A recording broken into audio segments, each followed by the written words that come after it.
हुए और कितनी प्यारी बात लिख रहे हैं गोस्वामी तुलसीदास जी महाराज। देखो भैया, रामचरितमानस एक चीज सीखो। आप मनुष्य हो, आपके जीवन में सदैव ना तो सुख रहेगा और सदैव ना तो दुख रहेगा। कभी आपको सुख भी देखना होगा, कभी दुख भी देखना होगा। पर आपकी मनुष्यता किसमें है कि जिस उत्साह के साथ आपने सुख का आदर किया है, सुख का भोग भोगा है, उसी मुस्कुराहट के साथ दुख भी भोगे। आपकी प्रशंसा क्यों होती है, लोग प्रशंसा क्यों करते हैं आपकी मालूम? कि जब कोई आपकी निंदा करे तब आप उस प्रशंसा को याद करके मुस्कुराएं। अरे भैया, ये कर रहा है तो करने दो, किसी ने हमारी प्रशंसा भी तो किया है। और हम लोग क्या करते हैं, प्रशंसा तो भूल जाती है और निंदा में रोने लग जाते हैं।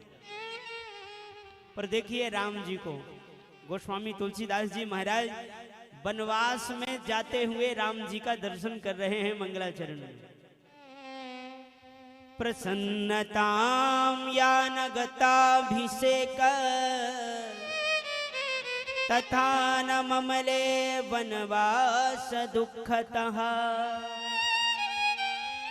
मुखाम्बुज श्री रघुनंदनस्य मे सदास्तु सा मंजुल मंगल प्रदा। राज्याभिषेक का समाचार श्रवण किया तो जो मुस्कुराहट राज्याभिषेक के समय में थी, वही मुस्कुराहट 14 वर्ष वनवास जाने के समय में भी राम जी के थी। कहने का मतलब क्या है?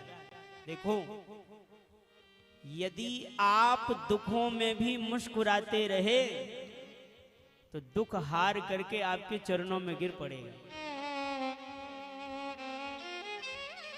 दुख होता क्या है? हमारी मानसिकता ही सुख है और हमारी मानसिकता ही दुख है।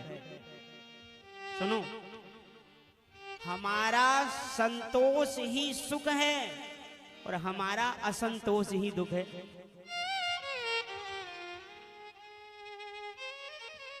आज बढ़िया सुंदर महल होने के बावजूद भी, कमरे में एसी लगे होने के बावजूद भी और कोमल सुकोमल बिस्तर होने के बावजूद भी नींद नहीं आ रही। और एक व्यक्ति है जिसके पास ना तो बेड है महाराज, ना तो महल है, एक जैसा तैसा बिना छपाई का, बिना प्लास्टर का कमरा है और उसी में चटाई बिछा करके खर्राटे मार के ऐसा सोता है कि एसी वाले के घर तक सुनाई देता है। क्या है? उस कमरे में भी आपने सुविधाओं का दर्शन नहीं, असंतोष का दर्शन किया। और वो व्यक्ति जो सो रहा है उस असुविधा में भी संतोष का दर्शन करता है। चलो भोजन कर लिया, अब चैन से सोएंगे। ध्यान रखना, राम जी ने वनवास जाते समय दुख व्यक्त नहीं किया। आप विचार करना, कहीं राम जी को वनवास काल में दुख मिला? वनवास जब राम जी गए ना, तो राम जी को इतना सुख मिला महाराज, इतना सुख मिला कि राम जी को अयोध्या में उतना सुख नहीं मिला। राम जी ने कई बार कहा भी,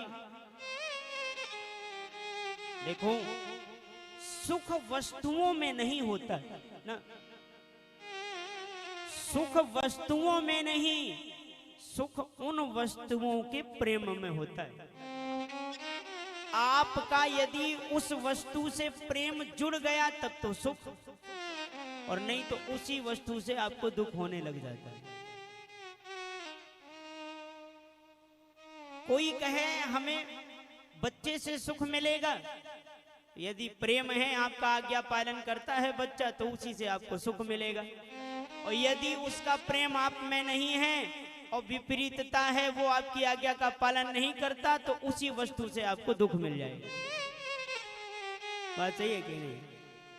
प्रेम यदि है तो उसी पत्नी से आपको सुख मिल जाएगा, और प्रेम नहीं है तो वही पत्नी आपको लगेगा कि जब से ये आई तो मेरा जीवन बेकार हो गया। ऐसी पुरुष के लिए पत्नी ऐसा सोचती है। क्यों? सच बात सच बताएं तो प्रेम वस्तु में नहीं, व्यक्ति में नहीं, प्रेम अपने हृदय में होता है। हमारा प्रेम जिससे है उसे देख करके हमें सुख मिलता है, और जिससे प्रेम नहीं है उसे देख करके हमें दुख मिलता है। बात सही है कि नहीं? और इसी प्रकार सुख दुख नाम की कोई बीमारी